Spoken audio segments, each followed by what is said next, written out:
Hey, we're the Rock and Roll Express.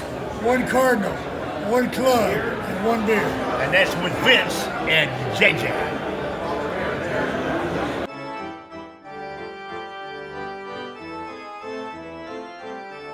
Welcome to July. JJ, that hot, miserable, muggy month of June is over, and now it's July. Get out your winter coats. Let's go snow skiing. It is going to be wonderful in July in Missouri. In Missouri, yes, sir. Woo. But how you doing? What's up, man? Hey, fantastic. Had a week off of work. I got a new attitude. We got a big dumpster and filled it completely up with just stuff we found around the house and didn't need anymore. Like the kids' report cards. You know, you want to hang on to everything. Like the kids. Yeah, the cats, get them all out of here. No, we had a lot of stuff that just didn't work anymore. We just can't keep everything. But one of the things I found, Vince, I had this since I was about fourth grade. It's the football Cardinal helmet lamp. That is awesome. I couldn't believe it. I hadn't seen this in years. And I was like, I can't believe that. So I said, don't throw that away. I'm keeping that right there. It's going in the baseball room. So anyway, we did that. And also, Vince, I don't know if you know this, but we've made a little cultural impact. It's neat when people say something to me about the podcast. I didn't have any cards today, so I stopped at the factory in Farmington, and there's a card shop down there. It's called the Pack Rack. And I went down there to buy some cards, and the guy started talking to me. And I said, yeah, I need a pack of cards open tonight on the podcast. And he goes, hey, one Cardinal, one Cub, one beer. And I said, yeah, you guys watching? He goes, he never said he never said he liked it, but what I heard him say was he loved it. So he said 10% discount off for you. And I said, all right, thank you. I'll be preaching you guys. They're a little shop that has a lot of like Pokemon cards and a lot of baseball stuff and football and basketball and stuff. So just a little mishmash of everything. But I did get some cards there and they knew who we were. And if you ever need cards, Vince, go down there, 10% discount. Just mention the podcast. That's awesome. Yeah, awesome. That is cool. Let's get the housekeeping done real quick. Make sure that you like us on Facebook. Those of you who are watching the YouTube channel, make sure that you subscribe to our channel so you can have our material as soon as it drops. If you'd like to reach out to us, you can do it so many ways. You can do it on one of our platforms. You can do it through YouTube. You can do it through Facebook. You can do it through, if you listen to the podcast, whatever platform, you can reach out to us and put a comment on that. I think it does come through on Spotify, which is what we host it on. So you can do that. And if you'd like to support our efforts, just go to patreon.com and in the search bar, I've been watching too much golf, I guess. In the search bar, you put down, JJ, where'd you go? It's all dark. I got that light off finally. Just put one Cardinal, one Cup, and one beer in the search bar, and you can support our efforts, and that is greatly appreciated. So excited. We do have our new segment that we are unveiling today. It's called Ray's Battle Royal, where Ray will, you'll see it when we do the last segment. And this taking the place of Max, who so rudely became an adult and left college and got a job and moved to Omaha and works 12-hour days every Tuesday. So he's out of the will, which means he will not get a cap when I die. So anyway, JJ, I want to tell you, the roof. Yes. 4 months ago, we had that storm roll in. I remember. A roof decimated. The siding on the west side, it looks like someone took a Tommy gun and just shot the heck out of it. Windows broke. We got our kitchen. We have to have a light on. We cook during the day because we have one window in the kitchen and it's boarded up. So tomorrow we get our new roof finally. Very good. The representative from fifth generation from Hillsboro, which has been so gracious and worked with us and worked with our insurance company and everything. The gentleman came over today, and said, we're getting the siding rolling too. So it looks like the house is going to be taken care of within the next few weeks, and super, Standing. And get back to normal again. We've never been normal, Well, but we're back to our normal. yes. So that's pretty cool. And it's Violet was supposed to come home for a few days this week, and then she had some car problems, like college students. You have an old beater, and Yeah. 3 hours away, and so she called. I guess it was Sunday. Tell she was a little down. Car's broke, and I can't come. Man, I'll go pick you up. So yesterday after work, I drove down to Springfield, picked her up, brought her here. She'll be here till Thursday, which is kind of cool. So we'll have her until the 3rd. Then Well, fantastic. You got big plans for the 4th? Faith's father is he needs help. He falls a lot, and he's staying at Faith's sister's house up in St. Peter's area, and so he's going to take. They're going to Indiana to see his family, and Faith's going to stay up there, and we're just going to go up on the 4th and spend it with him and spend the night there, and just make him a part of everything.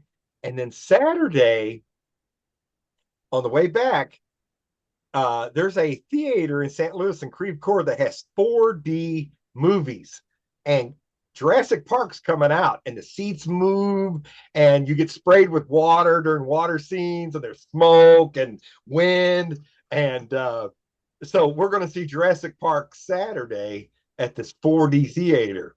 We wanted to see How to Train Your Dragon, but we saw it just on regular screen, which I recommend. If you're a fan of the first movie, the live action one is really, really good. But Jurassic Park's coming out, and I really want to go. I want to go back to the movies. I kind of got away from that, and there's some really good movies coming up soon. So I'm going to start going to the movies more often this summer. So anyway, that's our 4th weekend. I'm off Friday, Saturday, and Sunday. So looking forward to that too. Plus the Cubbies. The Cubbies and the Cardinals in Wrigley this time, and that's the icing on the cake right there. Besides family and all that, that's very important too. But the Cubs and Cardinals. And if you want to watch the 4th of July game, you have to have Apple TV. Ain't that something, Vince? I couldn't see any of the Indian or Guardian games. They were all on certain platforms I don't have, so I listened to it on the radio. Well, I think you can get like a trial version of Apple TV, and so I'm gonna try to do that. Watch the game. But man, I spend money for MLB.TV, and I'm sick of these platforms that will take up usually 1 or 2 games a month, good games I want to see, because they just pay the most money for it. And I know the platforms that have tried this in the past quit doing it because they weren't getting ratings. Like, I know Peacock did it for a year or two. They're not doing it anymore. Now the Roku channel's doing it, and I don't know what the ratings are for that. Apple TV, I had to draw the line somewhere.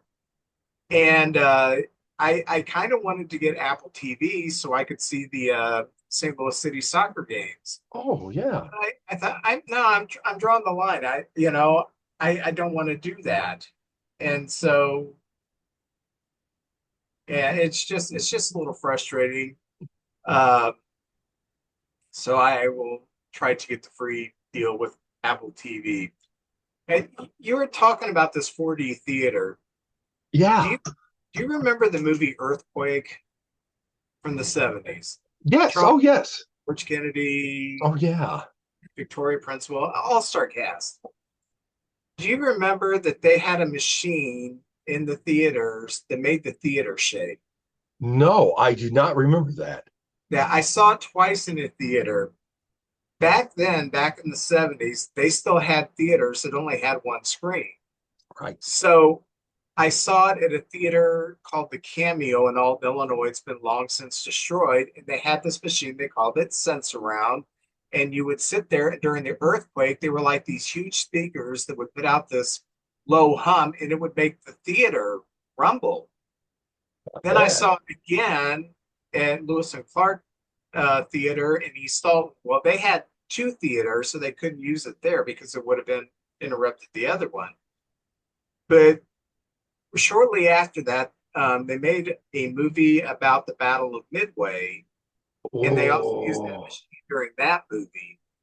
But then they just stopped. And of course, when you've got these metroplexes now, you can't have something shaking the theater.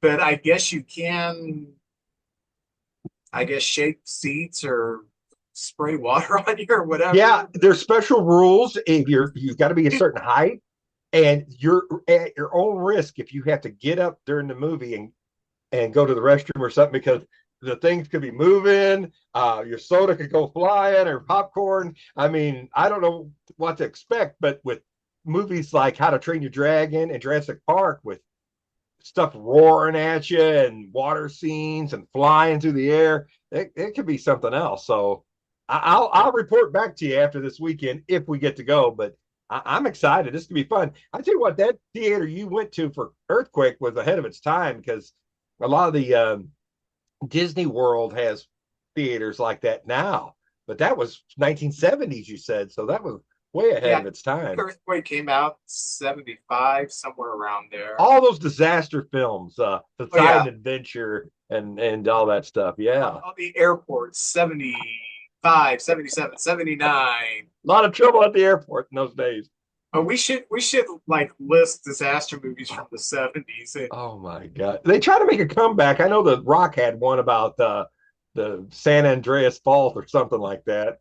Terrible movie. It was a special effects. That was it, and the Rock running around. We the kids were smaller then, and um, I took Rebecca, Evelyn, Max, and Violet to the Keller that's in South County. It's now a church, but we went to go see like an 11 o'clock showing on like a Tuesday afternoon or something. There was no one else in the theater. And so we started riffing the movie like Mystery Science Theater. Well, then the doors open up and someone comes in, and I knew what they were going to say. Hey, you need to be quiet. And they looked around, saw that we were the only ones in there. They just left and let us make fun of the movies. Very Oh, cool. Very fun cool. time. Good times. Yes, sir. Yeah. Yeah, I'm not big on Fourth of July. I I'm naturally an early to bed, early rising guy, Oh, yes. and I've probably said it every Fourth of July that it sounds like a battle zone here in Peevely, Yes. and oh gosh, my cats get spooked, and I get spooked, and I'm under the bed with the cats. So, Violet told me last night What's that? because I was talking about the cats and Bing Bong and Tuffy are my two favorite, and there's Gizmo in the house who hates me. But Violet told me last night, I don't know if this is true, that because I read a meme, someone said, if I die, bring my dog to me and let my dog see me dead so the dog doesn't think that I abandoned them because dogs understand death. So I said, I Oh, want you to do that with the cats if I die. And Violet said, do you know if you're dead for 48 hours, your cats will start eating you? I didn't know the time, but I have heard where they found a body nobody knew was passed, and it was partially eaten by the house pets and stuff like that. I have heard that, Vince, but I didn't know 48 hours was the cutoff. I know there was a guy who had all these exotic lizards, and Ooh. one bit him, and he got infected, and he didn't do anything about it. And then he didn't call in for like 3 or 4 days of work, and so they called the police to do a wellness check, and they went in there, and these lizards were just feasting on him. The Oh my lizards God. don't have souls, they're just Oh, okay. things. And I'm like, cats? Yeah. I've been telling Bing Bong for the last 24 hours, you wouldn't eat meat, would you? And he looks at me like, oh, that's gross. Why would I do that? Cats are very smart. And by the way, I wanted to say I love your shirt. I've been looking at that since the beginning of the thing. Kiss, very good. I love it. Kiss and cats together, very good night. Evelyn got this for me a few years ago for Christmas or something. It's pretty cool. So, oh, I guess we do need to talk about baseball. Oh yeah. And I'm going to tell you, JJ, I am so optimistic about both the Cardinals and the Cubs. And I'll tell you why. For the remainder of the season, Cincinnati has the fourth toughest schedule. Ooh. Milwaukee has the third toughest schedule. Wow. The Cardinals have the 24th toughest schedule. I like to hear that. Cubs have the 26th toughest schedule. Oh, So all that gauntlet that we went through early in the season facing the Dodgers and all that other oh stuff, yeah. it really eases up the second half for both your team and our team. So the division is much better than anyone thought it was going to be. Oh yeah. We used to be the laughing stock, but there's Yeah. 4 teams that are really good. I think above average in the good category in baseball, and nobody wants to play the Reds, the Brewers, the Cardinals, or the Cubs right now. Well, not only that, some of the teams that we thought were just going to be absolute powerhouses have become very beatable. Oh yeah. The Braves are not going anywhere. Um, the Phillies, they have their issues with pitching, and the Mets looked invincible for a while, and then they've had a rough couple The of weeks. Pirates swept them and just destroyed them. Yeah, Yeah. yeah, and then Haney shut you guys out last night. We And got a then left-handed pitcher problem. When we face a with the Cubs, premier left-hander, you like your 2 pitchers. I've always been a Boyd fan, and your Japanese pitcher's fantastic. Well, they just dominated. It didn't matter if we didn't hit because our we didn't pitch the third game because you guys just dominated. So them last 2 games. Matter of fact, the Cardinal fans, we got a problem now with left-handers, and the wind's blowing because the fans are jumping off the wagon and jumping back on the wagon. We win 3 games in a row, Vince. Here they come. Hey, the Cardinals are great. We lose 2 in a row. Boom, they're back off the wagon again. So it's back and forth. There's a lot of folks like me. I just love the Cardinals, and I'm having such a good time watching them this year. But I've enjoyed all the teams. But again, there was a lot of expectations. The Mets had so much pressure on them, and the Braves and the Orioles, and the Royals had a lot more expectation this year, and so it's just more stressful. We're playing with house money and just out there and giving it what we got right now. well, I surely expect us to make one, probably 2 moves before the trade deadline. I am just fascinated to see what the Cardinals are going to do. I think they owe it to the fans to Yeah. make a splash, not Todd Burns, but Yeah. I think they owe it to the fans to make a big move to try to help their pitching staff. And I know in years past they have failed to do that a time or two, and the fans have been very disheartened. Yeah. So I hope they do that. I do. We'll get into the games a Sure. little bit later, but I do want to talk about this because it was kind of a hot button. Last Sunday's game, uh, ninth inning, I think it was Burleson got a double, and then the next guy up was Contreras, and Palencia hit him. Palencia, who can hit 103, Ooh, yes. Very was good. absolutely not trying to hit him. I don't believe so either, Vince. I know he's not going to. There was none of that kind of crap going on, and he's not going to try to hit him and get the game time run to the plate. But anyway, Contreras, who just a week earlier had been plunked on purpose by Quintana, and forgave him for it, and people were saying, "Oh, this Cub fans like Contreras as being a Cardinal fans are like, oh, Valencia, he needs to control that ball. I want to give my 2 cents on this. Sure. Um, these guys know each other. Valencia has pitched to Contreras. They know each other. They're not close friends. They're not like Quintana and Contreras. Right. Good friends, but they know each other. And Contreras is always one of the top as far as getting hit in the league because he dives out over the plate, and Does get hit a lot. he hits, and that's one of the things that's going to happen because when you start your swing naturally leaning forward, and then that fastball, starts sailing towards your head. I mean, that ball was going down the middle and just kind of sailed. It happens. And he got hit in the hand. I don't blame Contreras for being mad. It's one thing to go to the plate knowing you're going to get plunked and knowing the rules and everything. It's another thing for you to have battled injuries and you're up the bat and a 100-mile-an-hour fastball starts coming in and hits you in the hand, which is a very vulnerable thing that can put you on the disabled list. So Contreras barked a little bit. Valencia barked back. And then after the game, Valencia, and he does this after every save. He's very excitable. He around celebrated, and then he turned around and said something to Contreras, and boys being boys, so everybody's got to come out of the dugout and shake hands and goose each other, whatever they do nowadays. And Contreras apologized after the game. Yes, he did. It's the heat of battle. He got hit in the hand. He wasn't expecting it.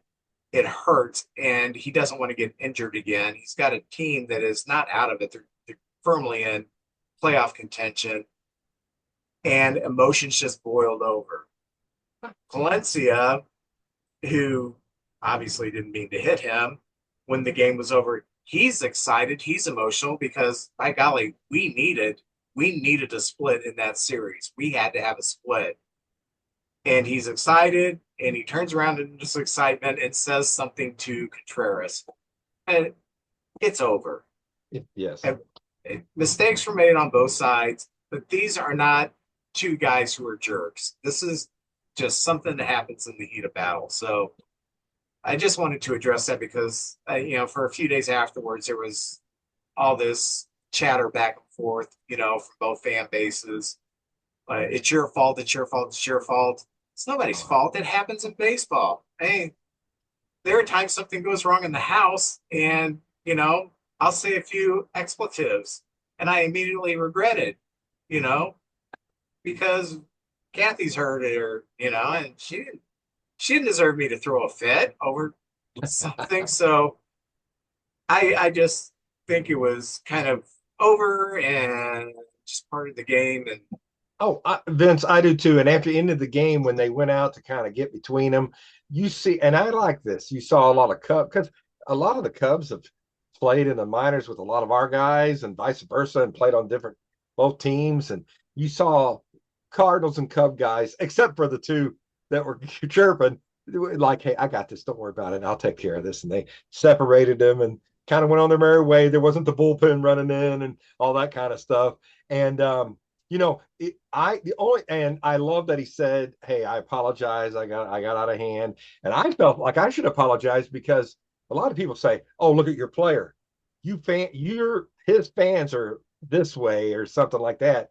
I would sort of like, it's like watching an episode of The Office. I always feel uneasy, like, "Oh no, this isn't going to go well," and I'm watching it, so I'm a part of it. But I'm glad everything's okay. But I don't know if you saw this, but tonight before I came on here, Skeens hit him in the hand, and it looked like it was pretty swollen. And I think Contreras could be hurt after this. Now, I don't think Skeens was trying to take him out. I think he was trying to maybe brush him off the plate a little bit. But that happens. And Vince, I got a stat for you that I didn't come across this. I saw Rosenthal, the writer, I heard him say this. I thought, ooh, that's a good stat. Tuesday, June 24th, there was a record set, 28 hit by pitches. There's only 15 games. That's almost 2 hit by pitches per game. And I don't know if it's pitchers are less control or the batters are putting on that armor and crowding the plate or I think most of it there was a rookie who hit somebody. I know he didn't mean it and it just got away from him.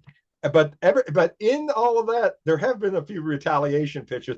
I know Otani got hit after there was some Dodgers dust up with the team and the Padres and Jose Ramirez. It's unfortunate they're the best players on their team. So when the other team's going to retaliate, they always come after the best player on the team.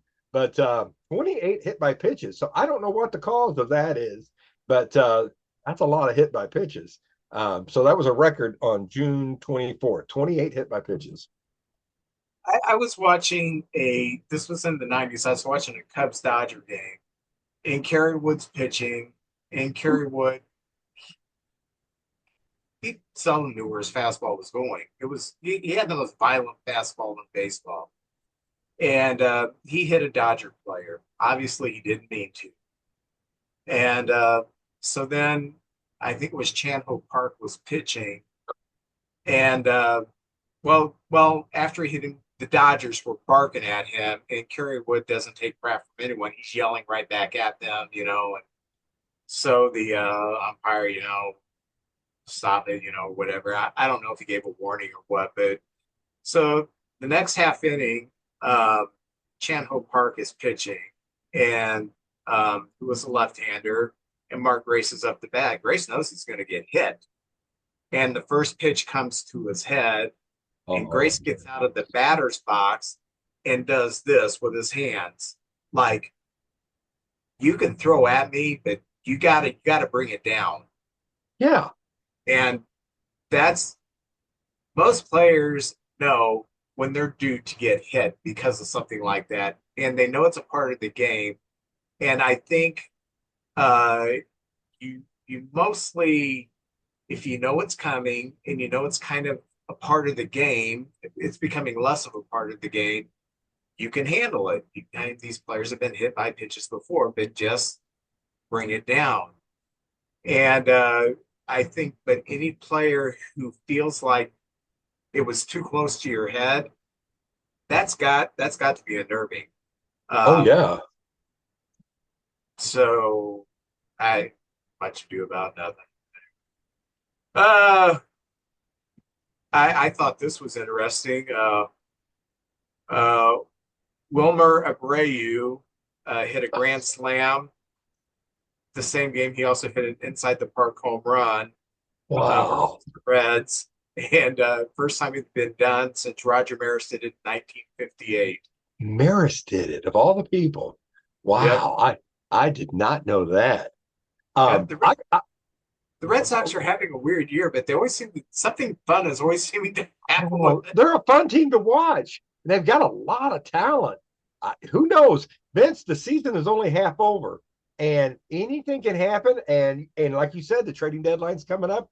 Who knows who's going to go where, or they're going to bring up these prospects. A lot of teams are like, we're kind of desperate. It's time to bring up the prospects. So I'm excited. Vince has been one of the funnest years. I mean, I know both of our teams are doing good, which helps with the fun factor. But just even the White Sox games, I have enjoyed watching them play.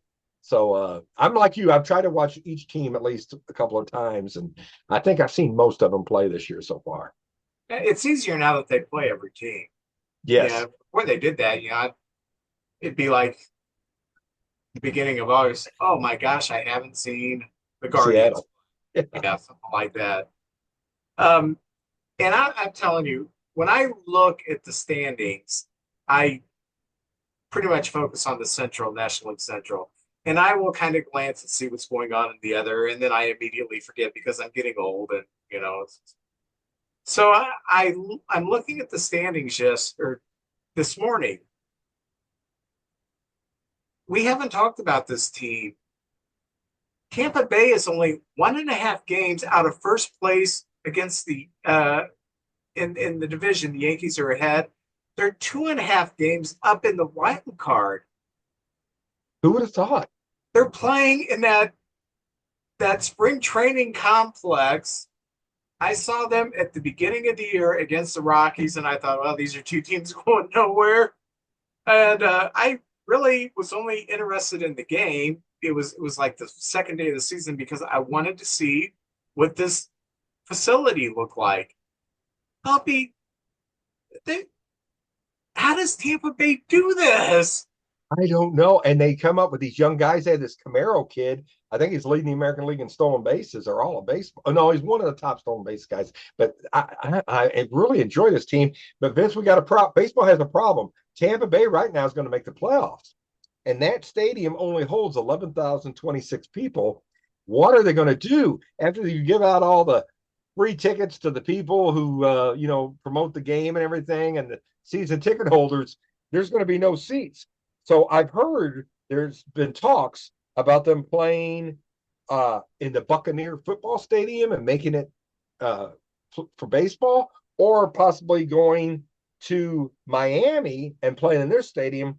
But it's so unfair for their fans. That's 4 hours and 2 minutes away, a trip for their just to go to see your team play. So I don't know what Tampa Bay is going to do, but it's going to be interesting because that's another problem baseball has. This team's playing in a minor league park, and I don't know if what they're going to do. So that's going to be kind of interesting to see down the stretch. I say I it would be a terrible penalty for them to be playing what would essentially be a whole series in a foreign ballpark. It, Yeah, that's been their home all year long. I don't care. Bring in temporary bleachers somehow or something. Try to get another 5,000 in there, but don't penalize this team for a natural disaster that blew their weird stadium apart. Uh, in a way, it could that's be a blessing. They could get a new stadium out of this, and I don't know. It's drawn attention to their team. So, in a weird way, maybe good things can happen out of all this disaster that's happened, and his team still is playing incredible ball. So, I don't know. Tune in they for made tomorrow because anything could happen. series. Huh? What if they make the World Series in that I ballpark? know it. What the heck? Played a neutral side or something. I don't know. Oh man, that would I be want to be the awesome. first they can play here in St. Louis. I will go and go to the games if they come to St. Louis. If I'm able to get a ticket, I would love to see Tampa Bay in the World Series. Yeah, it's been a bad week for baseball players. Diego Segui passed away. Um, he played from 62 through 77, 72, 73 seasons with the Cardinals. Those of you who are younger may remember his son, who I think was once an all-star, David Segui. Diego pitched. David was a first baseman. I believe he played for the Mariners for a while, didn't he? I couldn't. I'm not sure. I remember the name and I But, remember the baseball card, but I can't tell you what team he played for. yeah, but Diego was a pretty good pitcher. If you look, he was he could start, he could relieve. One year he was one of the top ERA leaders. I don't think he won the ERA title, but he was 2.5 ERA. He was in the mix. Um, so he pitched out of the bullpen for the Cardinals in 72, 73 when they were just starting to get to Getting that old. phase where they were the powerhouse teams in the 60s were starting to fade and they were trying to bring new talent in. But yeah, the guy pitched for 16 years, which is a tremendous accomplishment for anybody. And rest in peace, Mr. Segui. Ed Wilkinson, who played from 50 through 57, who he didn't play all 7 of those years. He played parts of about 4 seasons. Uh, Former Cub and former Cardinal, he passed away, and he was living in Baldwin, Missouri. So he was, I think he was from somewhere in central Illinois, maybe Springfield area. But I guess he really liked it in St. Louis and settled down there and lived out his life in St. Louis area, passed away. And of course, the big news, Dave Parker passed away just a few weeks before his induction into the Hall of Fame, which is sad. Um, 73 through 91. And it, in the late 70s, early 80s with Pittsburgh, he was the most feared hitter in the National League. Um, he looked like a lineman for the NFL, and he used to tell people, not only could I make the Steelers, I would start. And um, a lot of people remember him as a DH because halfway through his career, he kind of became a DH, first baseman DH type thing. When he was younger, he was a Gold Glove outfielder and had an absolute rocket for an arm. 79 All-Star game when he gunned out a guy at third and a guy at home. Uh, just tremendous. Former MVP, won a couple of batting titles, won a couple of World Series championships, and he put together great numbers. His rear WAR was only like 40, which is great, but usually you think about 50 when you think of a Hall of Famer. But he had kind of a donut career because he got messed up in the cocaine stuff that was going on in the 80s. And when he got himself straightened out again, he became a feared hitter again uh, into the late 80s. But yeah, he played for Oakland on their World Series team. And I think Toronto and the Angels and the Reds. Yeah, Pirates. Yeah, that's a team I think of him with. When I think of him, I put him. I was looking through statistics, and maybe seventh or eighth all-time greatest Pirate player. I mean, you got the Wayner brothers and Hornus Wagner, and you got Clemente, of course, and Stargell. But man, he and McCutchen. I think Andrew McCutchen's one of the all-time greatest Pirate players too. He's phenomenal player. But Dave Parker, I got a thing here, Vince. For 5 years, he was just 75 to 79. He averaged 41 doubles a season, 27 home runs, and a 320 batting average, and won a couple batting titles and 3 Gold Gloves. But the one thing you hit on it, the one thing I think of him, he was like him and Stargell were the leaders of that lumber company, but he was just so intimidating. He coiled up, and I remember Three River Stadium where they'd have those big banners up there, and somebody had one that said Cobra up there, and because it was the same place the Steelers played. He would just unleash on you. And man, I feared for the pitchers. If he had a line drive back in the pitcher, I don't think they'd have time to react. So I just remember Parker just the middle of that lineup, holding everything together. And there was 5 years of, I don't know, he was probably the best player in the game, one of the best players. Different people did different things. You had Carew doing his thing, and Schmidt doing his thing, and Parker. But as my childhood goes, and I love the 1974 Dave Parker card. I meant to bring it and show it today. And you always show cards and things like that. But that's one of my favorite cards, and I've always loved Dave Parker. So anyway, that's my thoughts on Dave Parker. Just absolutely love that guy. Well, was it 78 or 79 season? Previous year, he'd won the batting title, and he wasn't hitting 300 yet. And a reporter was talking about that. He said, when the leaves turn brown, Dave Parker will have another batting crown. And he did it. That's a great line. That's a great line. Parkinson's, which is a terrible, terrible disease to fight through, especially for someone who was so athletic, so physically imposing. But I'll tell you, my favorite look, the most intimidating look in baseball, those late 70 Pirate teams when they would wear the all black with the gold trim on it. You'd have Parker and Stargell. Stargell was even bigger than Parker. I mean, these were two mammoth human beings who could crush the ball. And then he had a sledgehammer on deck. He would use a sledgehammer and do like the Iron Sheik kind of exercise on the unveil sucker. You're like, Lord, I don't want to fight these guys. Let's not get in a fight with the Pirates. Definitely. If I was on the Cardinals and we had to fight the Pirates, I'd be looking for Kent McCulvey What's it called? That's the guy I'm going to get a hold of. Parker, 2.5 Tacobys could have fit in one of Parker's bodies. Yes. Oh my God. If y'all young folks hadn't looked at the lumber company, the 70s, that pirate team was phenomenal. Two World Series is in there in the 70s, and just I mean, they were loaded. Pitching, defense, intimidation, hitting. They were something else, you know. Yeah, yeah. A week One of after, the go ahead, I'm sorry. just a week after we had Don Frizzy on here talking about the Cardinals. And I know. I know. Well, with also back Ron on it, Washington. Ron Washington has took a leave of absence, the Angels manager, and I'm not sure it's undisclosed what's going on with him, but we pray for him and hope that whatever ailment he's going through, he comes back. I'm a big Ron Washington guy, led the Rangers to back-to-back World Series.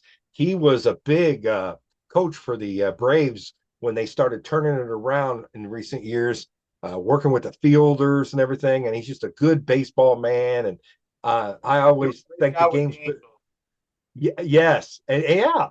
And I just think the game's better having old Ron Washington around, and I love the interviews with him and everything. So just hope he comes back and something like that. Maybe pull the Angels together and they can make the playoffs this year or something. But anyway, I just want to mention Ron Washington. Okay. Very short walking wounded list for named players. Max Scherzer of the Blue Jays is coming off the IL, and hopefully that he can provide a healthy rest of the year and be a good contributor. Wyatt Langford for Texas is on the 10-day IL with a strange left oblique. Strange. Look at my weird left oblique. Hey. Jake Fraley of the Reds is on the 10-day IL with a sprained right shoulder, and Heimer Candelario has been released by the Reds. And the Cubs, I'll get to it when I get to the Cubs. Okay, I don't want to already talk about stuff. So, and I just bring this guy up because he's former Cardinal. Dylan Carlson of Baltimore is back down, sent back down to AAA, and he's kind of been on that up and down for a very bad team. And I all kinds Number of one draft choice too. They big expectations. I don't know what happened. Zach Eflin of the Baltimore is also going back on the 50-day IL with a lower back discomfort, which sounds so pleasant. It's not bad. It's just a little discomfort. Oh, really? You got a Japanese throwing star in there. Louise Robert, who's having a terrible year, 10-day IL with a strained left hamstring, and Jeremy Pena, who's having an excellent year, a 10-day IL with a fractured rib on his left side. That's basically the walking wounded. So, got anything else for general news? Yeah, I don't know if you heard this. Vince, this just came out within the last day or two, but Tucker Barnhart, a ex-Cub and a Red, announced his retirement after 12 years. I'm honestly, Vince, I didn't even know he was still in the league. I didn't know he was affiliated with the team or not, but I guess he was still trying to hang in there and make it. Nice career, 12 years, solid catcher. Any thoughts on him with the Cub years he was there? Yeah, by the time that we had him, his skills had greatly diminished. His calling card was he was a defensive specialist, and catchers get beat up. And so by the time he was with the Cubs, his body was giving out. He just couldn't do what he used to be able to do. I think he once made an all-star team. He occasionally could pop a home run and give you a little bit of offense, but he's mostly a defensive specialist. Most of his best years were with Cincinnati. Nice guy, great tattoos. I didn't dislike him as a human being, but it was apparent. I think 2 years ago, maybe last year, he played for the Cubs for a while. But yeah, it was apparent that it was the end of the road for him. And that's one thing about being a catcher. They say, catcher's the easiest path to the big leagues because if you can learn to call a game and play defense, you don't necessarily have to hit much. But it's also the fastest way out of the majors because you just get snot beat out of Oh. you. And that And and that makes it so much more amazing. People like Carlton Fisk and Yogi Berra, Johnny Bench didn't have a long career because he got beat up. But there's Pudge Rodriguez. A yeah, lot of these guys that are really good eventually have to go to first base. But those guys predominantly were catchers their whole careers. And I'm just amazed. 20 years behind the plate and still very good. That man, that this makes me appreciate those players even more. But anyway, oh, Vince, this is a strange stat, and I think I'm going to mention this sometime in the show, maybe later. But there has only been 6 players who's been intentionally walked 4 times in a single game, and James Woods of the Washington Nationals was intentionally walked 4 times. And Tony Kornheiser put the stat up. He's a huge Nationals fan, and he's played 163 games. And at the same point in Bryce Harper's career and Soto's career, actually James Woods is having a little bit better. Now, that's just a full season, but this James Woods kid could be a very special player and has done some good things. And I hope the Nationals, they couldn't hang on to the other 2. Maybe they can hang on to James Woods. But the other players who will walk 4 times in a game, and there's 6 of them, it's James Woods, it's Barry Bonds, who did it 4 times in 2004, Manny Ramirez, Andre Dawson, who was intentionally walked 5 times in a game in 1990. Vince, this name I wouldn't have thought was on this list. Gary Templeton was intentionally walked 4 times in a game. He had speed too. He could steal bases. So I don't know what was going on there. That was 1985. And the last one is Roger Maris, who you mentioned the home run and the inside the park home run in the same game. So that's something right there. An odd stat that I think needs a little attention. Couple James other Wood is a huge guy. He is He big has, and he's young. He's going to grow into yes, that body, man. He's going to be he's a big guy. Dave Parker-ish. I mean, Could we can be. Could put that be. comparison on. Not stats yet. That's not fair to do to James Wood, but physically, he's he's he's. It's not fun watching him come to the plate. I tell you what, baseball's in a good spot. Look, there's the Nationals. They got James Woods. Look at your team. PCA is up there in the all-star balloting. The city loves them. You got other great players too. Don't get me wrong, Nico Horner and all those other guys and pitchers and stuff. But every team seems like they've got a couple of good young players, and the game's in a good spot for years to come. I'm excited. This is going to be fun, and there's going to be players that come that kind of bloom maybe a year or 2 later that they're in the game now that we didn't even see, like Cal Riley. And speaking of Cal Riley, they put a list out of the hottest baseball card in the card industry. What's the cards that are really people are buying right now, investing in and getting? Number 1 is Cooper Flagg, the number 1 draft choice in NBA from Duke. There's a card of him in a suit on draft day. I didn't even know this card existed, but everybody's going crazy for this one. The second one is Kyle Riley of Seattle, and there's a special chrome card of him from 2022 that everybody's trying to get a hold of. Number 3 is the kid from Milwaukee, that Jacob Mizolowski, the big 6'7" pitcher that is just the talk of the town. Number 4 is Struble from the Tigers. And number 5 is the number 2 draft choice in the NBA, Dylan Harper, who went to San Antonio. So I thought I'd just throw that out there for our card nerds. Them are the 5 what they call hottest cards in the business right now that people are really going after. And Vince, really, I have so many little stories, but that's basically it for my general news. Okay, well, what's going on with the Cardinals? Well, the All-Star game is going to be here before we know it, and J.J. Weatherholt has been selected to play in the Futures game. This is in Atlanta. I believe it's the day before the All-Star game.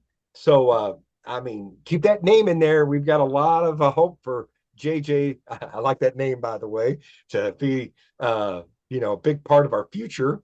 The we're a month away from the trading deadline, and I've Vince, every day I go online and I see Cardinal's going to trade superstars away, or you don't know who's linked to this team.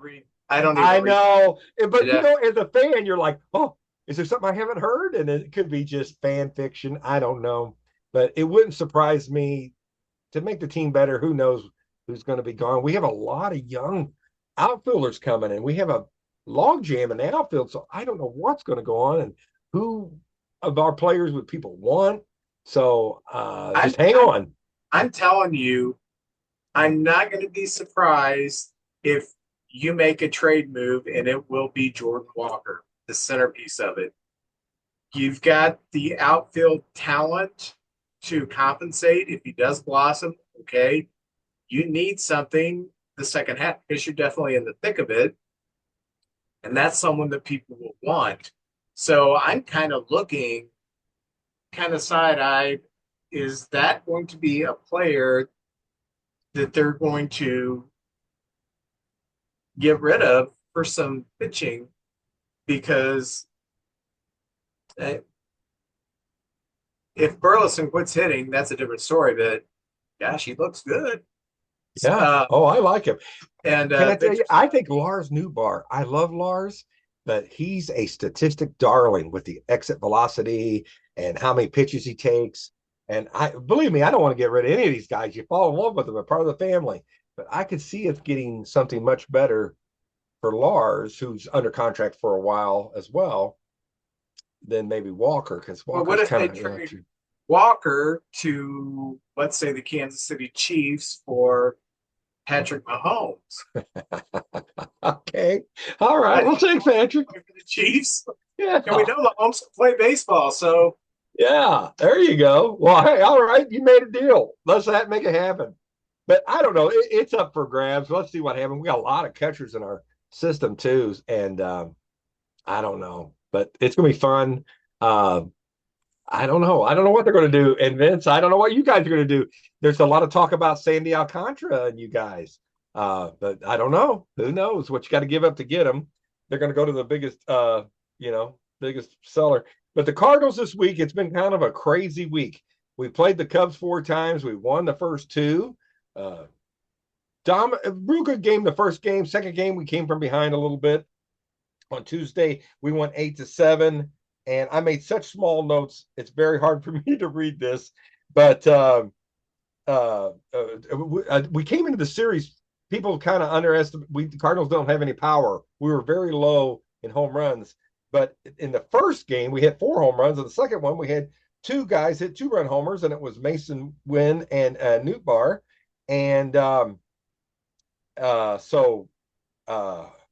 that game there was a play at the end, Vince. You guys were making a run at us, and Arenado made a barehanded grab with a runner coming near him and threw over there, and it was a bang play, and Contreras was doing the splits and had his arm all the way out there, and what a way to end it. We were like, woo! I had mop sweat going because I was like, oh, here they come. And that was just a great, it was great because we won, but it was just a really good game. Both teams, there was defense in there. There was a play that PCA made, and let me tell you, he is the best defensive center fielder. Just one of those things. It happened, but I will say, Wynn hustled. He was going on it. I guess he didn't know that. I guess he could tell maybe he didn't know how many outs, and he took off and ran the whole way. And really, that could have been the deciding. That was the 8th run right there. So the deciding run. Yeah. So people are kind of down on PCA. Oh, no way. Vince, there's no way they could be down on him. He's so good. It happens. You lose track, and it's something that in the situation that he did, he'll never lose track of the outs again. That's right. For Wynn for having his alert system up and just kept going. That was the deciding run. It hurts to lose a game like that. But it happens with young players. And I just know with the situation that it happened, players lose track of the number of outs. Outfielders do a lot. Infielders, when there's a put out, generally, you know, Yeah. 100, whoever made yeah. it, 1, 2, something like that. Outfielders, they're spread apart, and um, usually your average outfielder, once the season, is going to lose track of the number of outs. Usually, nobody knows. They just start running in. Oh wait, there's only 2 outs, and they throw the ball in. Nobody knows. I there has been times where players, outfielders have caught the second out and thrown it in the stands because they thought it was a third out. So it happens. Yeah. If he was hitting 218 with no power, and yeah, I would be down on him. But you Vince, when let you hit one in the alley, you think, oh, this is a double. And all of a sudden, not even in the picture, here he comes flying. And you're like, how the heck did he get over there so quick? He's phenomenal. It's worth the price of admission watching this guy. Now, our Victor Scott, I think he's a pretty good defensive guy too. I'm not putting him in there with me with PCA, but he's a pretty good defensive guy too. Both of our outfields look like they're going to be pretty good for years to come. But that PCA is something special. And I want to win the All Star game, and I hope he's starting the All Star game. Him and Tucker both. So that'd be I hope fun. they do. Yeah, I do too. I do too. It's good for the game, and they deserve it. They're great. Well, it's a tale of two cities. We won the first two games against the Cubs, and I was so proud of them. And of course, being a baseball fan, you win the first two. Hey, let's win the next two, or at least split the last ones. But it wasn't to be. We met the left-hander. We've had trouble with left-handers from Kershaw to Andrew Heaney. Um, Several left-handers. They just eating us up this year, and we're without Herrera and Walker right now. Walker's supposed to come back second tomorrow. Not tomorrow, he's supposed to be back, and we need him. I like him coming off the bench or playing, and he's gotten better defensively. But I won't go too far into it. But we lost 8-0 in that third game, and it was Matthew Boyd, and I've always been a fan of his back in his Tiger days, and that shows you how good the Tiger pitching staff is, where they could let somebody like Matthew Boyd get away. Because I was like, good Lord, that guy's he'd be hard number one or two in our team. So anyway, But that's I think Detroit let him go because of his age. Yeah, we got pitching always talent. We got younger pitching talent. So yeah, man, he's good though. yeah, Man, it was just business with them. What did just you think? business. Yeah, Okay. Well, I was just thinking, surely he was one of their five best, but they had these young guys coming, and they do have some. He can never have enough pitching either. But anyway, yeah. 8-0, and I tell you what, Fetty just didn't have it, and he's not been pitching good lately. And a lot of the Cardinal fans are kind of screaming for McCreevy. Get him in there. I mean, let this kid learn this year. Get him in there. So right now, Fetty's trade value is not very high. He went 3 2/3, 7 earned runs, 2 walks, and 2 Ks, and it just wasn't a good game. But we had this young kid come in. He played outfield. His name's Hampson. He played center field later in the game because it was a one-sided thing. He played short, and then of all the people, it comes in the ninth and threw 3 pitches and got 3 outs. And that none of the Cubs. The Cubs were swinging out of their shoes, but just having to hit it right to somebody. And when he got out, or just got underneath it. So that's kind of cool. And good for that kid. I know they said Cody McKay was the last position player on his opening day, came in and pitched an inning. So anyway, that's kind of one of those rare things. And I didn't know, Vince, you got to be down by, if you're down only by 6, you can't bring a position player in the pitch. It's got to be really lopsided. Yeah. So we were one game over, one run over, so we could bring him in. And the final game, Palante pitched, but we faced, I think it's Suzuki, your pitcher, and he was just kind of, Imanaga. He was just coming off the DL, and I tell you what, Vince, whatever you guys did to get him prepared, he looked dynamite. His hair too. I don't have hair, so I notice hair. Beautiful coiffed hair underneath the cap. And I tell you what, I don't know if that distracted the hitters, but we just did not hit this guy. But Palante, with 5 innings, 2 earned runs, it didn't matter. We weren't going to score anyway. And Managa had a great game. So now the Cardinal fans jump back off the boat we go to Cleveland, and I tell you what, one of the best pitch games I've seen probably since Chris Carpenter against Roy Halladay in the playoffs. Sonny Gray pitched Friday night, a 5-0 game. Home runs by Podges, who's actually done a heck of a job this year, and Burleson. And Sonny Gray only gave up one hit, no walks, 9 innings. He threw a Maddox, and what a game! And I love Sonny Gray because after the game, like a veteran, he wouldn't go do the interview without Podges and talked about the only hit they got was the one pitch he shook off from Podges. And there's ERAs for catchers, and Podges is far superior on our team to Pozo and Herrera. So it's been great having him on the team, and he's doing a heck of a job. And I love him. He's kind of a endearing guy with a smile and works hard. So anyway, things will look good there. We go to Saturday's game and win 9-6, and it's one of those come from behind games. And Vince, unlike the last 2 years, we're coming from behind a lot. And we came from behind and won 9-6. And our bullpen, I tell you what, I'm very happy with our bullpen. It's one of the better bullpens we've had in a long time. They went 5 innings with no runs. We were down 6-1 after 4 innings. And Vince, the last 2 years, we were down 6-1. You might as well head to the car. But this year, they battled back and came back strong. And Victor Scott is starting to hit again. He was 2 for 4, a double and 2 RBIs. Contreras went 2 for 4, big part of our lineup. And we came back and won that one. And then Sunday, we won 7-0. And we got to kind of have a laugher where we could take guys out and rest them a little bit. But in that game, Arenado, I think running out of ball, he hurt his finger or something. I'm not sure what happened, but he went to DH on Monday, and today he's not even in the lineup. So hoping Arenado gets back quickly. And Contreras got hit today by Skeens, and I hope it's nothing broken. It was on the hand, and man, that would be devastating to have Arenado and Contreras, our two leaders on the offense, out. And then, of course, that's baseball. You got to just bring up the next guy and keep going. That's baseball. And so we're feeling good about ourselves. 3-0. People are talking about, hey, let's go to Pittsburgh and just sweep them too. And last night they beat the tar out of us. Andrew Heaney, who's a veteran, has been around a while, left-hander. He almost had a perfect game going into the 6th inning, I believe, maybe even the 7th inning. And we finally got a hit off of him. And we lost that game. I believe it was 7-0.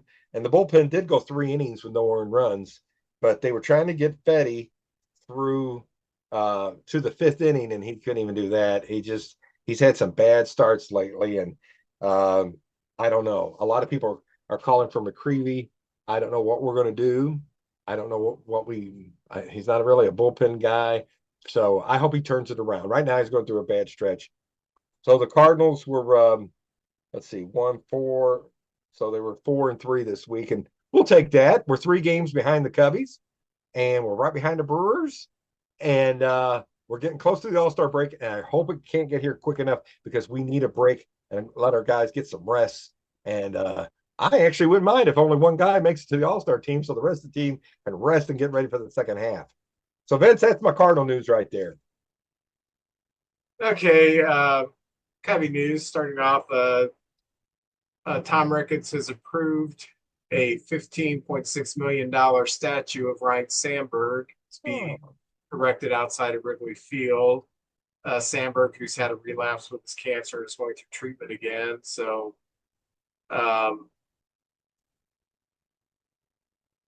sad news about Sandberg, but much deserving to have that statue. We can't hit left-handers either. I know we beat. Did we beat Libator? Was it Libator that we beat, or did he beat it? I don't know. Libator's a left-hander, correct? Yes. Okay, we're having our troubles with left-handers. And the reason we're having our trouble with left-handers is because I'm not counting our backup catcher, because right now Reese McGuire and the other guy, Carson Kelly, they're kind of split half and half. And McGuire's a left-hander, and Kelly's a right-hander. So, and then when Amaya comes back, we'll see what happens then. But so not counting the catcher, this is our bench. Justin Turner, Vidal Brujan, and John Birdie. So that's who we got to come in and face left-handers. I know Justin Turner's a good clubhouse guy, but he's not a baseball player anymore. His fielding has eroded, his power is gone, and the only time I'm seeing him get many hits, they're ground balls that are finding holes. The three of them combined have 2 home runs, 14 RBIs. And when you're trying to take Michael Bush out of the lineup, which I think is a mistake, I think he should learn to hit left-handers, and you're bringing in this garbage, if this is what you're bringing in, you might as well leave Michael Bush in and let him learn how to hit left-handers. Saying all that to say this, their combined OPS is 497. That's terrible. We need to get a legitimate right-handed hitter that can play first base against left-handers. Is that Amaya when he comes back and we put him on first? Or do we trade? This is what I'm in favor of. These 3 guys are adding nothing to the team. To get a right-handed platoon hitter is not that difficult. You don't have to give up a lot to get that. I hope we do that. The other day, we're facing Valdez. And of course, we get shut out 2-0 because he's left-handed. He's very good, by the way, but one of the best left-handers in baseball. But I knew we're not going to win this. And Birdie started, and for some reason late in the game, Council pinch hitted Brujan for Birdie. Neither of them can hit. And I was listening to a podcast, and the podcaster made a good observation.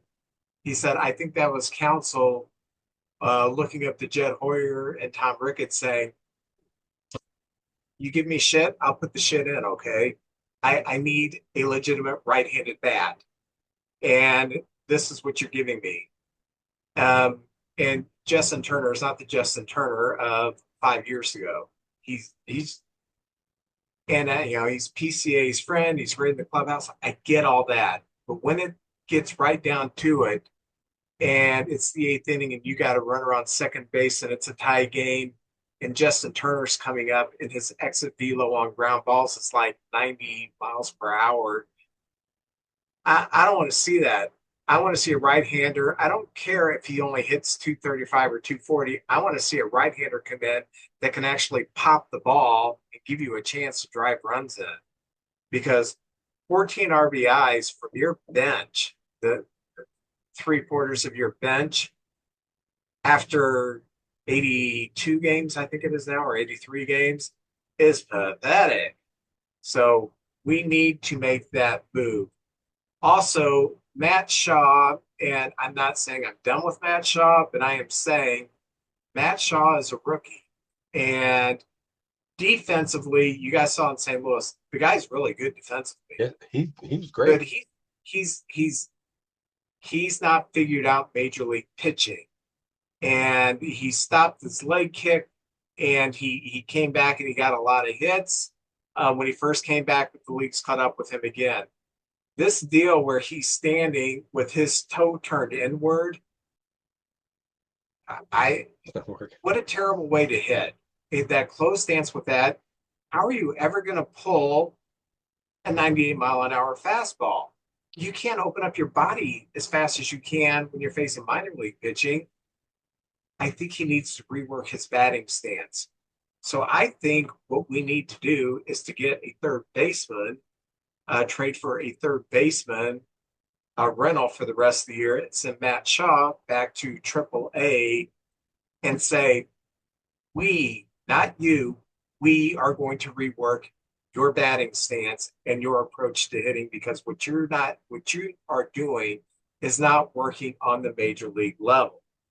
So, who's available at third base for a rental? He's going to be a free agent next year. He hits in Wrigley Field like it's nobody's business. He's playing on a team that is like 6 games back in the wild card. I have an idea. Who? Carlos Santana, No. the Guardian player. I don't know who would it be, Vince. Eugenio Suarez. Oh my gosh, he killed you guys. You bring him on board. With Corbin Carroll fighting injuries this year and Gallen falling off the table, they're not going anywhere this year. This guy's going to be a free agent next year. He's having a hell of a season. Yes, that's a rental. If I'm Jed Hoyer, I'm on the phone every day with Arizona. I want this guy. We need this guy. What do you want for him? Kevin Alcantara, done. We're going to have to pay for it, but this is a year we need to strike when the iron is hot. It's not like when he goes to free agency, we don't have a third baseman, because we still have Matt Shaw. And if we send him back down to AAA and give him his at-bats and we rework his stance and swing so he can open up and pull the ball more, he will be a great major league hitter. You can see the hitting tools are there. The fielding is major league third base. He's ready. He just needs a little bit of retooling of that swing to hit major league pitching. Let him do that at AAA. Let's work on a AAA. Bring in Eugenio Suarez, his 25 home runs, his 141 OPS plus, put his butt at third base on Wrigley Field. Could you imagine how long our lineup's going to be? And then if we can get a right-hander off the bench to do some pop, our offense is going to really click. And I still think that we are going to get Sandy Alcantara. I don't know what it's going to cost, but he has started looking like himself again. So he's great value. Marlins aren't going anywhere. No. So we would have Imanaga, we would have Boyd, and we would have Alcantara. That is a pitching staff that will win in the playoffs. It goes deep. You guys can go deep with that. So that's kind of what I'm excited to see what we're going to trade for. But those are my ideas. Yeah, it's going to cost us a lot of capital, minor league capital, but we have it. We still have Kevin Alcantara. We still have Owen Casey. We still have talent in the minor leagues that is pushing to get into the major leagues, but we're so crowded. Don't just hang on to them. Use them as trade chips. Bring people in, because right now we have a team that can make a serious run at the World Series. Let's not blow this. That Suarez is like the missing piece. I think you're right, Vince. That's a great idea. He would fit on your lineup perfect, and played good third base too. And he's just a rental. We're not going to keep him. He's going to go on to free agency. That's fine. So, aside from that, everybody in St. Louis knows that Shota Imanaga is back, so we DFA'd Brad Fulmer. So thank you, Fulmer, for your 2 outings of shutout ball. But bye. So you've talked about the Cardinal Cup games. I just want to add a few things. Jameson Tyone, gosh, the long ball has just been biting his butt lately. And I'll get into how it did it again. But I said going into it, when we had our roundtable, all the Cardinal fans said that they wanted to split. I said, I want to split too. And I was very happy with the split. And I was very happy with how we fought back. And especially that we finished with 2 strong pitching performances, because our pitching had been a little on the weak side, and Shota is a stabilizer. So I'm so glad he came back, and he looked like he had missed a beat. Just that 91 mile an hour fastball up high that they can't lay off of. It looks like it's so hittable, and they swing right through it or pop it up. And then he throws that nasty splitter. Just fun to watch him come back. Yes, it is. happy with the split. And then we had to go to Houston, and that was no picnic. Um, They're still a good team, Vince. They're a very good team still. yeah, they're a very good team, and so we were 3-3 this week. Friday we go to Houston. We lose 7-4. Cade Horton got hit really hard. Gave up 7 runs in 4 innings, and that's the first time I've really seen him just get completely lit up. And Chris Flexen pitched the final 4 innings, only gave up 2 hits and no runs, really saved the bullpen on that one. But in this game, Warner, who hit his first home run Tuesday night against the Cardinals, he hit a second home run on Friday against Houston. I tell people, he's got some pop. He once hit 10 home runs. He's not going to go the whole year without hitting a home run. But Matt Shaw did have a couple hits in that game, and Suzuki had a couple hits, but we just gave up those early runs and we couldn't overcome it. So then Saturday we play Houston again, and we win 12-3. Tucker 4 for 5 going back to Houston with a home run. Looked really good. Seiya had a couple of hits with a home run. Michael Bush a couple of hits with a home run. Warner hit his third home run. So he's on fire. Babe Warner, there he goes. So it was a laugher, 12-3. Colin Ray, who had not pitched well of late, he gave us 5 innings, 2 earned runs. I'll take that from our 5th starter. And then the bullpen finished it off. So very good. Happy about that. But then we're hitting against Sunday, Framer Valdez. And like I said, we're having so much trouble with lefties. And so we had a lineup that had Justin Turner in it and John Birdie, who did go 2 for 4, but they were 2 rollers through the infield. It wasn't anything major. We lost 2-0. Tyone pitched 4 2/3 innings, only gave up 2 runs. But the reason he didn't pitch a lot was because he was at like 109 pitches or so. Because the very first, their leadoff hitter, former Cub, Itzhak Paredes, had like a 14 pitch at bat to start off. He was just fouling everything off. Oh, man. So Tyone didn't last long, and he gave up 2 runs, and he gave up a 2-run home run to Jose Altuve on a ball that would have been caught in any other ballpark. In Wrigley, that would have been 30 feet from the foul pole. But being Houston is a stupid ballpark, and they need to start saying, hey, you got to have the at least 330 down the lines, because that ball was 315 right by the foul pole, just dropped right in. Hap couldn't get it. And I mean, it's the foul pole of Wrigley is literally 48 feet deeper than that. Oh, feet. Lord. Yeah. I mean, 38 feet. Yeah. I mean, you got to earn it. It's not just a deep fly ball. It's not even it's an easy fly ball. And then, we heard, Cam Smith had a good Friday game. People are, we shouldn't have gotten rid of Cam Smith because Houston would have taken Shaw or Smith, one of the two. I don't care about that. We got Kyle Tucker. And then Paredes hit a home run. We should have kept Paredes. Paredes could not hit home runs at Wrigley Field because he's an extreme pull hitter. There's only a few ballparks he would be having this kind of a season in, and one on Houston, because he hits 320-foot fly balls to the left field pole, and they go out in Houston. It's that simple. So we are 3-3 for the week, which was okay. We have Cleveland coming in. They have really been having their issues lately. So, and then Friday we start a series against the Cubs, which will be fun again. And like we talked about, you got to watch that on Apple TV, or if you're Ray Hartman, just listen to it on the radio. That's what I'm doing, radio. All right. Oh, you know who else will be listening to this game on the radio? Like sits down, has a cold one, and throws firecrackers at his kids. Jeremy Connor? Jeremy Connor, because he's that kind of guy.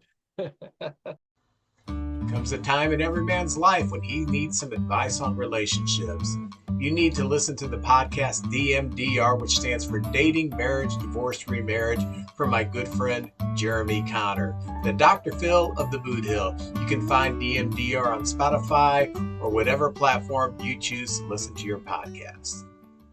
Welcome to our new segment called Ray's Battle Royal. Our friend Ray Hartman here, he's going to moderate this event. And this is kind of taking the place of the trivia we used to do because Max had to become an adult and get a job and go somewhere else. Way to go, Max. Ray Max. has this game. What we're doing is it's a top 10 game. And the category is exactly It's, what? Top 10 hardest things to do in baseball in a single season. And Yes. he's got the top 10 list, and we're going to alternate. And let's say if JJ gets like the 9th one, then he would get 2 points. If I get the second one, I would get 9 points. So Correct. as we go towards one, the points get higher, and there's going to be a bonus if we can mention or if we know how many times that this particular event has happened in baseball history. Correct? Correct. That sounds, Okay. You got it. You guys are on it. And before we started recording, JJ and I had a duel. He shot me in the shoulder, so he gets to go first. Oh, well, thank you. Vince is so kind.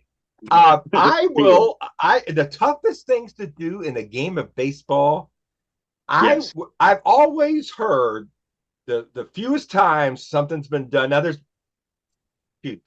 odd. I'm just going to say what I thought first thing in my head was the unassisted triple play. Okay, that is on my list. All right. Unassisted triple play is number 6 on my list. Ooh, okay. So I broke the ice. you get 4 points. Now, if you can tell me how many times that's been done, you get an extra bonus point, JJ. All right. I have no clue, so this is a total guess, but I'm going to say 13 times in the history of baseball. Unfortunately, that is not correct, but you're very close. The number is 15 times it's been done. Well, that was close. Total You guess. were close. Yeah, you were very close. All right, so JJ's scored 4 points on that one. Okay. Vince, you're up. I'm surprised JJ didn't say this. Uh-oh. I am going to say 2 grand slams in 1 inning. That is number 1 on my list. Hey. Very good, Vince. Oh, he gets a bonus point too. Yeah. How many times has it been done, Vince? Once by Fernando once. Tatis. Very good. Yep, that is correct. All right. So Vince is now leading 11-4. Go ahead, JJ. All right. All right. But just like the Cardinals, I'm never out of the game. I will say, to me, I would say back-to-back no-hitters. That unfortunately is not on my list. Oh, really, man? It's not. Okay. Yeah, and all you guys' guesses on this stuff are probably stuff that could have made the list, but that's an honorable mention in my book. Okay, and I say it's been done one time. No bonus, right. But Johnny Vandermeer. Yeah, Johnny Vandermeer. Correct. That is right. That is correct. That's the name of the player who did it. All right. Vince, you're up. I'm going to say 2 triple plays in 1 game. That is not on my list either. Good guess, though. I didn't know if that had been done. It has been done? I don't know either. That was a guess. All right, JJ, you're up. All right. I'm going to say 20 strikeouts in a game. That is number 5 on my list. Good job. You get 5 points for that. And can you tell me how many times that's been done? All right. I know Kerry Wood did it because I had him in my fantasy league when he did it. I got like a 35-point start. But I believe, I think also Roger Clemens did it. So I'm going to say twice. Good guess, but unfortunately, it is 5 times, JJ. Oh, I didn't know that. Okay. I didn't know that either till today. Yeah. I had to look it up myself. So wow. I thought it was 2 or 3 also. All right. So Vince is still leading 11-9, and then Vince, you're up. I'm going to say a natural cycle. Ooh, good guess, but that is not on my list. That's an honorable mention. I started so promising. You You're still leading. You're okay. You're still leading. JJ, go ahead. You're up. All right. I think I've seen this once, and it always caught my eye. An inside the park grand slam. Ooh, that's another good one, but it's not on my list. Man. You guys are coming up with great answers. Yeah, well, I just but think of stuff. Yeah. Like I said, this is just me and two buddies compilation, so it's your answers are not wrong. They just didn't make the list. All right, Vince, you're up. Go ahead. I'm gonna say a player hitting 4 home runs in a game. That is on my list at number 9. Good answer. Now, can you tell me how many times that's been done? 6. 18 times, believe it or not. Wow. How about that? know. I've never seen it. I've never seen it. It's rare. This may not make your list, but I always thought this was I came across this stat this week, matter of fact. Intentionally walked 5 times in one game. Very good guess, but it's not on my list, and I can probably imagine it's Barry Bonds. No. Can I tell you it's been done one time? Okay, yeah. And it's one of Vince's fellas, Andre Dawson. Oh, that's correct. Andre Dawson, 5 times in one game, which that says a lot about the guy behind you. Like, you know what? It does. Dawson take first. We're just going to get the guy behind you. Yeah. That was a good guess, JJ, but that is not on my list. All right. Yeah, they're some of them are tough and some of them are easy. Oh, okay.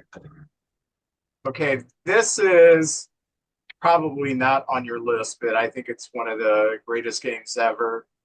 2 pitchers, 2 complete games with a combined 1 hit. That is on my honorable mention list. Oh, that's very good. He teased you. He pulled the rug out. That's number 15 on my list if we were doing a 20. So you're in the right ballpark there, but that is not on the list. Okay, I don't know how to word this. The rarest is a perfect game in a World Series, but the perfect game is very rare. So, I will limit it to perfect game World Series. Very good, JJ. That is number 10 on my list. You gain a point for that. And can you tell me how many times that's been done? Well, it's been done Just once. A perfect game. Don Larson, doesn't have to be Yankees. Do what? Don Larson for the Yankees. Yeah, but how many times over the history of baseball has there been a perfect game? For a whole season. For a whole season. Oh, my Lord. I'd say 18 times, maybe. Oh, very close. 24.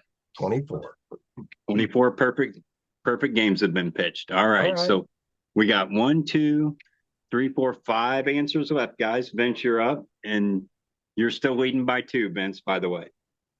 Okay. I hope this is on your list because it's one of my favorite weird stats. An infielder playing an entire doubleheader without an assist or a putout, done one time by Toby Harrah. I didn't know that. Not on my list, but that is very interesting. I did. Man, Vince, I'm amazed. That should be on your list. Yeah, your list is way out there, Vince, but it's good ones. I like it. Yeah, the list with my brain, it's way out there. All right, JJ, you're up. All right. This is it doesn't happen very often. I don't know if it makes your list, but an immaculate inning for a pitcher. 9 pitches, 3 strikeouts. Very good guess, but nope, that's an honorable mention, number 18 on my list. Number 18. 20. Oh my goodness. You guys are you're all around it, so you're getting closer. All right, Vince, you're up. I'm gonna say a no-hitter thrown by a pitcher, and he hit a home run in the same game. Oh my Lord. Once again, good guess, but not on my list, guys. Wow, you guys are coming up with some good ones for sure. And I can tell you that some of the things on the list have been done in the past 10 years, if that gives you a little bit more of a helpful hint on it. So JJ, I know 2 guys that did this, but played every position in a 9-inning game. A player, I know Kendo and Campaneris played every position. They both did, and that's one of my honorable mentions, number 19. Good guess, though. All right. Oh, okay. I'm gonna say 6 stolen bases in one game. Ooh, another good guess, but not on my list. Man. I know these last five might be a little tough. Okay, here's one for you. Triple Crown winners. Very good, JJ. That is number 8 on my list. Okay, that's a So couple that, points. yeah, it's a couple points. And can you tell me how many times it's been done? It's not been very many. I know Cabrera did it, and yes, Skrimsky and Ducky Medwick and Roger Hornsby did it like 3 times. So Right. I'm gonna say 11. 17. Ah. All right, Triple Crown is rough. And we are knotted up at 12 apiece for you guys. Whoa. And yep, with 4 answers left. And Vince, you're up. I'm going to say hitting 400. Ooh, another good one, but that's just an honorable mention on my list. Oh man, Very that's good got to one. be on there. Okay. It should be, but it's not on my list, unfortunately. Okay, I would say the 7. Oh, you said in a single season, though, right? In a single season, In yes. a single season, winning over 30 games as a pitcher. Ooh, number 11 on my list, JJ. Oh. You missed it by 1. Very good. That's not on my list, but very good guess. I like that one. 70 home runs in a season. Very good, Vince. That's number 4 on my list. Can you tell me how many times it's been done? Twice. Very good. You just got 7 points there to take the lead. Hey. Right. All right. I thought of this one just now. Winning an MVP in each league. Ooh, another good guess, but not on my list, JJ. God, you guys are coming up with great answers. How about winning the MVP and Cy Young Award in the same season?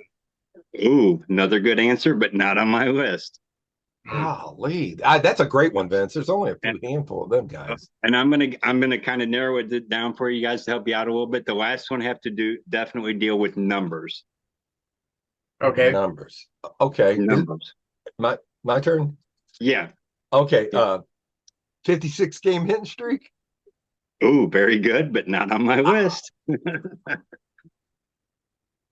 100 stolen bases. Another good one, but not on my list, Vince. Oh my God. You guys are so close. You guys are like all around it. I can't believe you're not saying it. All right, JJ, give her a whirl. I would say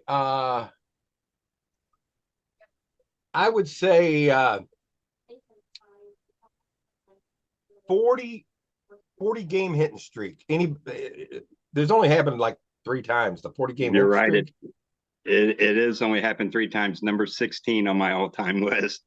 Man. Yeah, you guys are so close. I'm telling you, you're right there. Go ahead, Vince, and then after this, I'll give another clue to help you guys out. 200 walks in a season. Ooh, very good one, but not on my list. Mm. All right, just to help you guys out a little bit, here's a little clue. A Dodger did it last year. Oh, something like 10 home runs and 10 wins as a pitcher. As a player, you pitch 10 wins and you got 10 home runs. Nope, that's close. And he didn't have 10 wins last year. What am I thinking? He didn't pitch last year. He didn't pitch. No, You're gonna kick yourself. you are. 50 home runs and 50 stolen bases. Very good, Vince. That is number 2 on my list. You gained 9 points there. And can you tell me how many times it's been done? Once. Just one. Very, very good. Very good. All right. Vince has definitely pulled in the lead here. JJ, you got to make a comeback. Well, since you said 50-50 club, what about, I know it's very rare, but the 40-40 club, 40 home runs, 40 stolen bases. You are so close, but no, that's not on my list. That you're like right on there, JJ. You're very close. Okay. How about 30 home runs and 70 stolen bases? Very Oh, close again, but nope, not on the list. man. Vince, JJ, that should give you the answer right there almost. Oh, Vince. Well, one of the oddest stats I've ever heard was It, it was somebody an it was an was, Atlanta Brave who did this, JJ, if that helps you. oh, I was going to throw one crazy one. How many we got left? Just one to get? Just two. Two. Oh, two. There's two. Well, Yep, I may there's go two. after this other one because I'm not sure about that one. Okay. Getting a, okay, the answer's Tommy Herr, but it's getting 100 RBIs with less than 10 home runs. Ooh, very good, but not on my No, list. I like oh that my answer. gosh. I Okay, know. man. How about 40 home runs and 70 stolen bases? Vince has nailed it. Very good, I Vince. can't believe I said 30. I can't believe you did either. Yeah, And I think JJ said 30-30 or 40-40 or 40 something. 40. Yeah. But yeah, how many times has that been done? Been done once. Just been done once. Very good. Okay, we got one answer left. One answer left. Yep. And Uh, JJ, a Dodger did this last year. a Dodger did this last year. Yep. Hmm. Well, what did a Dodger do last year? Yeah. Anytime you say a Dodger, I think Otani. Uh, let's see.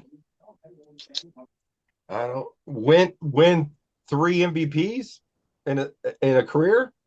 Nope, that's not it. No, I don't know. Oh, what didn't the Dodgers do last year? Yeah, man. Right, right. Sign make. Oh, I don't want to say nothing. I'm going to keep quiet. Yeah, I believe a Dodger did this last year. I'm almost sure he did. Heck.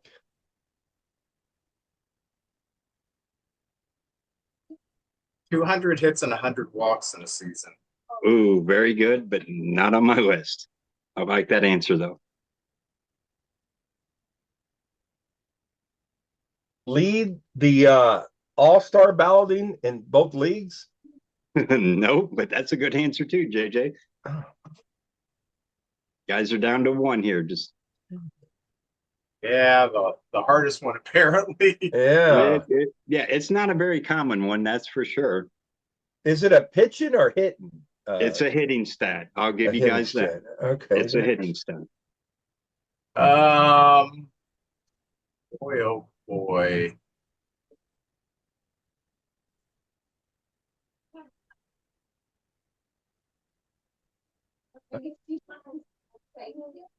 How about hit a home run in every round of the postseason? Oh, no, very good guess. So I like that one too. Honestly, I have no clue. So I'm going to say hit a grand slam in the World Series with a broken rib. Huh? Oh, that's definitely a different stat, but no, I'm gonna have to say no on that one, JJ. All Not on right. my list. I don't know. Okay. Okay, just to give you guys a little bit more help, it has to do with the number of RBIs in a single game.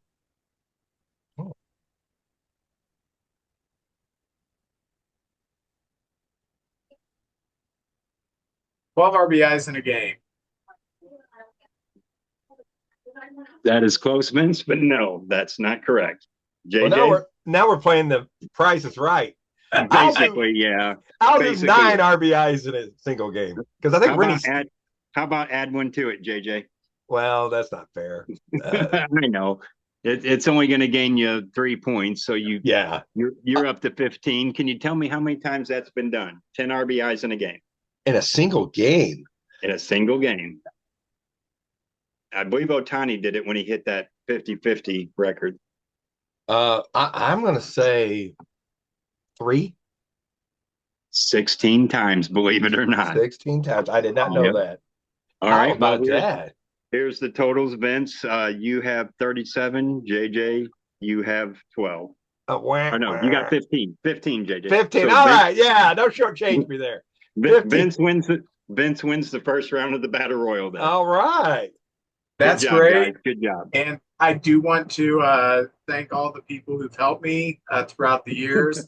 I want to thank my manager, I want to thank my family. They've always been there. My wife, my kids. Want to thank my Lord. Thank you, Jesus, and awesome job. So thank you, Ray. Yeah, No Ray. problem. And I just wanted to say thank you to you guys for letting me try this. I also want to say that this show or this part of the show is sponsored by Bobby Bonilla Day, which is today, where the Mets pay out. Where the Mets pay out, I have it wrote down here, 1.193 million to him, and they still have 10 years left on that contract. Oh my gosh. Oh my gosh. How about that? Bobby's got Today this reputation of being a selfish player and all that other stuff, but man, Smart. he may be the smartest guy I've ever met. Yeah. Today is payday for Bobby Bonilla. Now, Ray, who all Yeah. helped you? Who's the group of people that put this list of stuff? It's two guys that I met on TikTok, believe it or not. Okay. And Very they're cool. just all around baseball fans. So we just all got together one night over the phone and have started coming up with lists. So The rarest things. we all call each other about once every 2 weeks. What's up? But anyway, thanks again, guys, and good luck on the rest of the show, and good seeing you guys. Thank We you, will Ray. see you the first show of August, and we will do this again. Sounds good. All right. Thanks a lot, Ray. You're welcome. Thank you, Ray. Bye-bye. All right. JJ, that was fun. I'm so glad that Ray put this together. And Thanks, Ray. We'll do it at the first week of August. It's going to be the second week of August because we already have Don booked to talk about the Rangers. So we'll push that back to the second week of August. But yeah, that's very cool. Now that I kind of know what I'm doing, maybe I'll be better. You'll be better. Yeah, but, you know, I want to be better. Yeah, I think that's kind of cool. And learn a lot, you know. Heck yeah. Every week, I love getting together, visiting with you, talking to people. People come to me all the time and say, hey, you ought to do this, or I enjoyed that. Or today I heard, hey man, you guys got Jerry Lawler to come on the beginning of the show. And I said, yeah. And this guy was showing me his Jerry Lawler stuff. So and by the way, Jerry Lawler is going to be at a Comic-Con in Perryville, Missouri coming up. So yeah, that's what he said. And I was like, oh, okay. Well, the king, my old buddy, our close personal friend, Jerry Lawler. JJ, I've got 1991 score. And once again, that guy is safe. He's safe. Well, today over at that card shop that gave me a 10% discount, I got 2013 Leaf minor league players. Now, there may be 11 people we don't know, or we might find a minor leaguer that becomes somebody big. So that's going to be kind of fun right there. All right, let's save yours for last. That's going to be much more exciting. And I'm going to say 2 Hall of Famers in this.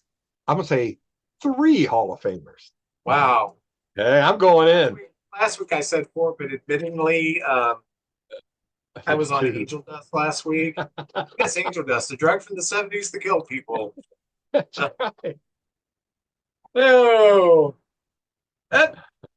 Former Cub Rookie of the Year, Jerome Walton. I remember Jerome Walton. Very promising. He had a nice, good player. Former Met, former Pirate, Wallace Backman. Oh, yeah. He was chaos. He got on base. Him and Dykstra got on base all the time. Yeah. I didn't like him. I didn't like that Mets team. Agitators. Just arrogant people. So, Cleveland Indians right fielder Corey Snyder, former All-Star. Oh yeah, I remember Corey. Good player. Former Dodger closer Jay Howell, whose father was Thurston Howell. Oh yeah. Mother was Lovey. For the Athletics, Steve Howard. Don't remember him. I don't remember Steve. Rookie prospect for the Angels, Joe Gray. I don't remember him. Wasn't he in Cabaret? Was that Joe Gray that was in Cabaret? Maybe it was. Sometimes this is weird. We'll mention some obscure player, and then you get the card. They show up. Chances rookie prospect for the Orioles, David Segui, son of Diego Segui, just passed away. It's just weird. Oh my gosh. Former Cub, former Cardinal, former Dodger, former Oakland A, a few other teams. Mr. Mike Morgan, long Yes, career. nice. Yes, nice play. Oh, Hall of Famer, our first Hall of Famer. Here he is playing third base. And you can tell by the way he caught that ball, they said, get rid of that glove. You're a DH. Mr. Edgar Martinez. Oh, yes. Your Great. DH. Yes. Very good hitter. Oh my gosh. Um, could have been a Hall of Famer. I am. This is a card I'm going to save. This is Okay. really cool for the Hey, hey. Whites. At the time, former Cub Sammy Sosa. Oh, yeah. Swinging Sammy. Look at that Ah, old Sox jerseys, too, with yes, the S. love that. Very nice. Former Pirate third baseman, former All Star Jeff King played on those great teams in the '90s for Oh, the Pirates. yeah. Yes. Um, World Series trivia. It's about the 1908 Cubs World Series. Hey, I I like can't, that. but there you go. Yes. Oh, the man who had corked arms. Third baseman for the Mets, and he did play a little bit for the Cubs towards the end of his career. Former Tiger, owner of the hotel chain Howard Johnson. I'm working. Cork bat, too. Ah, the second Hall of Famer, the late great Kirby Puckett. Oh, yes. Love Kirby Puckett. Beat us in the Uh, World Series. Former pitcher for the Braves, Pete Smith. Yeah, he was a big. They always had the big three, and then they'd have, he was like the fifth guy in it. Supplemental guy, a Yeah, fourth and a fifth starter. And one time when Steve Avery was at his apex, they had the big fourth. four. Oh, Yeah. yes. Oh, former Cub, former Ranger, former Philly, the Wild Thing, Mitch Williams. Oh, falling off the mound. So I did get two Hall of Famers in Hey, Sammy. you were right. You hit bullseye. It's pretty cool. You're winning. All Well, right. I'm going to say you have two players that had solid major league careers, and one will be a Hall of Famer. oh my gosh, you're going all out there. Now it doesn't say what team they play for, but this is a right-handed pitcher. His name is Garrett Cave. Garrett Cave right there. Ladies and gentlemen, get an eyeful. Garrett Cave. And the back of the cards, there's no stats because they're minor league players, and I don't know what the heck that is. Maybe so you can look up their, Yeah, their statistics. QR Okay. Right-handed pitcher, playing in the minors. His name's Eric Manoah Jr. Not to be confused with Eric Manoah Sr., but there he is, Eric Manoah Jr. I don't think I know him. So these are from 2013. 2013. There's no way you're going to have a Hall of Famer. What am I No, talking yeah, but about? you Okay, could have I'll admit that. Two players that had solid major league careers. One of them will have been an all-star at one time. That's all what right. There's 11 cards here. All right, we got an outfielder, a middle infielder, outfielder, and a right-handed pitcher, Dalton Guthrie. Dalton Guthrie. And I want to say that he's invited to come on the show if he reaches out to us, and I'll give him that card right there. we call All right, him then. DG. The right-handed pitcher right here, Chris Turner. There's Chris Turner. Nice hair. Got a nice full head of hair there. Okay. We have right-handed pitcher and shortstop, Jake Westpaul. There he is. Jake Westpaul. All right. Well, so far, we're about halfway through the minor leagues in 2013. Yeah, my goodness. We're not really hitting them high. Okay. This is an outfielder. Kevin Bryant Jr. I don't know. You can tell those are minor league uniforms. They don't have the pizzazz of the pros. Okay, this is a guy wearing a Pepperdine shirt, it looks like. Joseph Dunnan, a shortstop and a third baseman right there. So there he is. An autograph card of the one and only Simon Lucas. There he is. You've got an autographed Simon Lucas? Wow. You know what? They'll be beating on the door. That's right here is going to pay for our new addition to the house right there. All right. A left-handed pitcher, Tucker Baco. The one and only Tucker Baco. Yes. 2 cards left, Vince. 2 cards. I know this is enthralling. And a catcher right now. We haven't had any catchers. Tanner Bragg. Oh, yeah. Former All-Star Tanner Bragg. Yeah, so there's one. And not to be confused with Mariano Rivera, it's catcher, third baseman, Michael Rivera. Michael Rivera's had a great major league career. Came up in 2015. Still playing for the Orioles right now. Right there, yes. So that's it. I probably will never buy another pack of those, but I did get an autographed minor league card, which is kind of cool. I'm going to look that guy up to see what he did in the minors. But I thought that was just a different kind of pack. What the heck? Give it a shot. Yeah, they're fun when you do something like that. Yeah. Oh, yeah. You had Pete Rose Jr. in yours when Yeah, you did a minor league pack. I remember that. Well, anyway, well, JJ, I hope you have a good week. Enjoy the You too, 4th. sir. Yes. Yeah, Barbecuing? I don't know what we're gonna do yet. Pork steaks. We're doing pork steaks. And I told Faith I want a pea salad. So pea salad and pork steaks, it looks like. Oh, I don't like urine in my salads. I don't know why. Come on, it's sterile and I like it. I will probably try to do like Nathan's hot dogs. Ooh, there you go. I just like hot dogs, man.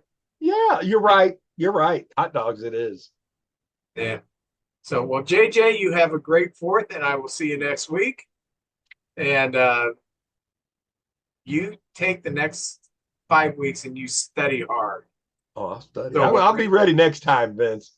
So, all right, take it easy. Take care, sir.